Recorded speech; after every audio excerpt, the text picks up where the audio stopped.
Est-ce que je réagis dans ma vie? Oui, je le fais. Mais la question est, combien de temps allez-vous réagir? C'est la vraie question. Parce que si vous gardez cette réaction émotionnelle pendant une période prolongée, tôt ou tard, elle deviendra votre identité. Et puis les gens disent, pourquoi êtes-vous si amer? Pourquoi êtes-vous si frustré? Pourquoi souffrez-vous autant? Et votre cerveau dans cette émotion? Vous êtes dans l'émotion, ce qui signifie que vous êtes dans le résidu chimique du passé. Ça va rappeler l'événement parce que vous êtes émotionnellement connecté à lui, et vous allez dire que je suis comme ça à cause de cette expérience passée. Alors, imaginez ce que je fais avec les gens. Nous avons des personnes qui ont été maltraitées, qui ont été traumatisées, qui ont été agressées, des personnes qui ont eu un passé très très difficile. Et m'avez-vous déjà entendu dire de revoir l'événement? M'avez-vous déjà entendu dire ça? Jamais nous avons besoin de revenir sur l'événement. Parce que, une fois que vous le faites, vous ouvrez la boîte. Mais ce que nous voulons faire, c'est surmonter l'émotion parce que c'est juste ce qui reste de l'événement. Donc, vous asseyez une personne et à ce moment-là, que pensez-vous que le corps va faire? Il va chercher quelque chose pour recréer cette émotion parce que c'est l'identité de la personne. Vous êtes toujours avec moi? Si j'inspire donc la personne à s'asseoir là, et que tout d'un coup, lorsqu'elle est assise, elle remarque qu'elle a chaud et qu'elle est irritée. Son estomac se tord, et soudainement c'est un groupe de sensations et de sentiments, qu'elle appelait depuis le début la frustration. Mais au moment où vous nommez les différentes sensations, cela devient une émotion. Mais ce ne sont que des sensations corporelles, c'est de l'énergie qui est coincée dans le corps. Donc le corps cherche à retourner dans le passé. C'est croire que c'est du passé. Vous me suivez toujours? Donc, si la personne prend conscience que son corps fait cela, et comme si elle dressait un animal, elle doit permettre au corps de ressentir cette émotion, puis l'apaiser dans le moment présent. Lorsque vous l'installez dans le moment présent, le corps commence à faire confiance au moment présent et à sortir du passé. Et il y a une libération d'énergie. Ensuite, le corps se dit « Attendez une seconde, que va-t-il se passer au prochain moment ?» Il commence à faire ça et à essayer d'anticiper le futur. Et vous ramenez le corps dans un moment présent, et chaque fois que vous faites cela, vous dites au corps qu'il n'est plus l'esprit, que vous êtes l'esprit et que votre volonté devient plus grande que le programme. Vous commencez tout d'un coup à baisser le volume de cette émotion. Et quand vous commencez à briser la dépendance de cette émotion, l'effet secondaire de la rupture de cette dépendance s'appelle la joie. Ça s'appelle la liberté. Tout d'un coup, le corps dit « Je ne veux plus être tourmenté ». Maintenant, ça veut dire que vous ne devriez pas faire le deuil des choses que vous perdez? Le deuil est un processus biologique. C'est un élagage neuronal. C'est la mort des circuits, c'est la mort des émotions, c'est l'absence ou le vide de quelque chose dans votre vie. Et c'est important. Mais dans le deuil, tôt ou tard, vous devez parvenir à une meilleure compréhension de la mort, une meilleure compréhension de la perte, une meilleure compréhension afin de pouvoir vous adapter à ces conditions. Chaque fois que je m'assois avec quelqu'un et qu'il commence à se plaindre de sa vie, je le laisse s'exprimer pendant quelques minutes. Puis je bâille. Vous savez ce que je lui dis? Vous ne vous plaignez de votre vie que lorsqu'elle ne fonctionne pas. Et l'émotion que vous ressentez en ce moment vous garde connecté au passé. Vous ne faites jamais ça quand votre vie fonctionne. Et donc, je n'ai pas de problème à passer par les étapes des émotions. Mais je sais aussi que ce qu'une personne désire plus que tout, c'est être libre. Les gens veulent être libres. Et j'ai été témoin de la transformation de toutes les cultures, de toutes les couleurs de peau, de toutes les formes, de toutes les tailles, de tous les âges. J'en ai été témoin. Et le même rayonnement qui s'illumine dans le visage d'une personne, une lumière derrière ses yeux, une présentation physique différente de son visage est éminent. C'est réel. Et cette personne a travaillé pour se surpasser. Et donc, ce n'est pas que nous ne devrions pas ressentir d'émotions. Nous devrions ressentir ces émotions et les ressentir complètement. Et comme un enfant s'en remettre. Et juste les laisser sortir et puis partir.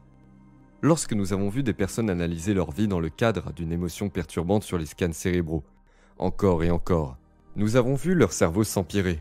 Juste s'empirer. Et je faisais « Excusez-moi Hector, quel diable faisiez-vous là-dedans ?»« Oh, j'ai juste été rattrapé par mon ex et mes enfants. Et je veux que tu saches que ça empire ton cerveau. » Lorsqu'ils commencent à raisonner ainsi et à comprendre, je ne vais pas leur donner la réponse à leurs problèmes. Car lorsqu'une personne souffre, que cherche-t-elle? Elle cherche à ce que je la sorte de sa souffrance. Et je peux leur donner la réponse correcte à leurs problèmes. Et ils vont argumenter contre moi, ils discuteront tout le temps. Non mais, je dis juste, fais le trajet avec moi. Donnez-moi 4 jours, Donnez-moi 5 jours, traverse la rivière. Va au-delà de toi-même et va au-delà de cette émotion. Et le souvenir sans la charge émotionnelle est la sagesse. Et c'est le nom du jeu. Parce que l'âme ne peut pas aller vers le futur, ne peut pas créer une nouvelle aventure, ne peut pas retourner à la source. Si vous vivez dans certaines émotions qui vous maintiennent dans le passé, l'âme ne sait même pas à quoi rêver. Il ne peut pas, car il voit le futur à travers la lentille du passé. Quand la personne commence donc à se confronter à elle-même, elle est assise là et vous lui dites « Vous créez votre réalité ». Très bien. Elle se dit alors « Je vais avoir une pensée sur ce que je veux ». Mais elle ne peut pas contrôler ses pensées. C'est parce que son corps influence son esprit. Donc, la seule façon pour elle de commencer à libérer l'énergie et de rester immobile est de savoir qu'elle doit être plus grande que son corps. Et, à chaque fois qu'elle revient dans le moment présent, elle baisse le volume de cette émotion. Et maintenant, elle devient l'esprit. Et le corps n'est plus l'esprit. Et quand le corps sera enfin libre, elle verra des possibilités qu'elle n'avait jamais vues auparavant. J'ai vu ça trop souvent. Et tout d'un coup, tout ce que cette personne veut faire, c'est être dans le moment présent et devenir plus heureuse. Elle en veut plus. Mais vivre dans la culpabilité, ou le chagrin, ou la honte, ou l'indignité, quelqu'un m'a dit qu'il avait perdu un être cher l'autre jour. J'ai dit, bon, d'accord. Depuis combien de temps faites-vous votre deuil?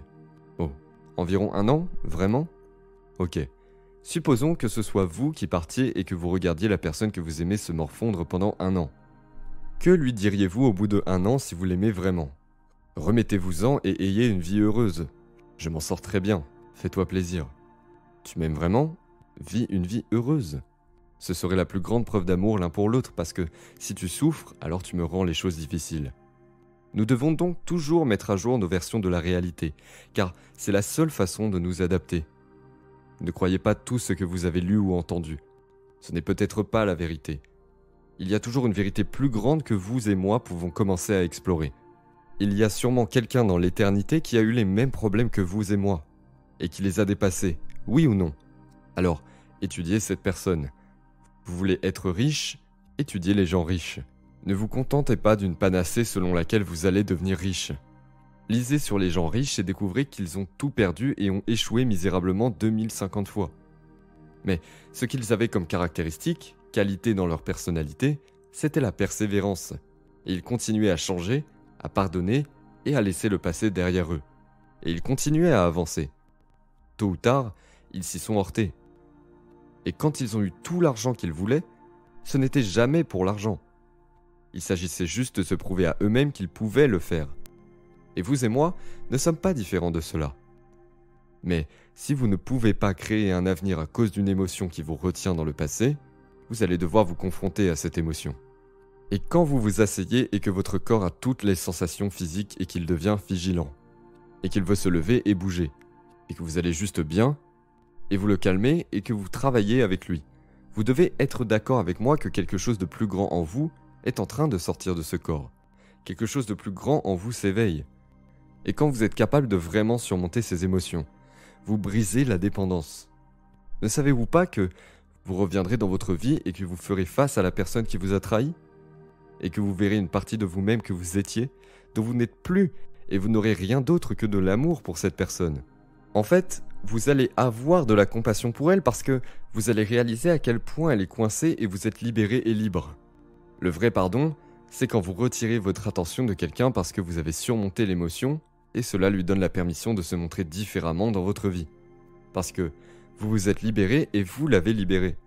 La réalité commence soudainement à se déployer de façon mystérieuse et cette personne se montre et dit « Pardonne-moi. J'avais tellement tort et tu en as déjà fini. Et tu es juste du genre « Continue mec, je suis dans une nouvelle vie. Je n'aurais jamais été dans cette nouvelle vie si tu ne m'avais pas trahi. Merci. »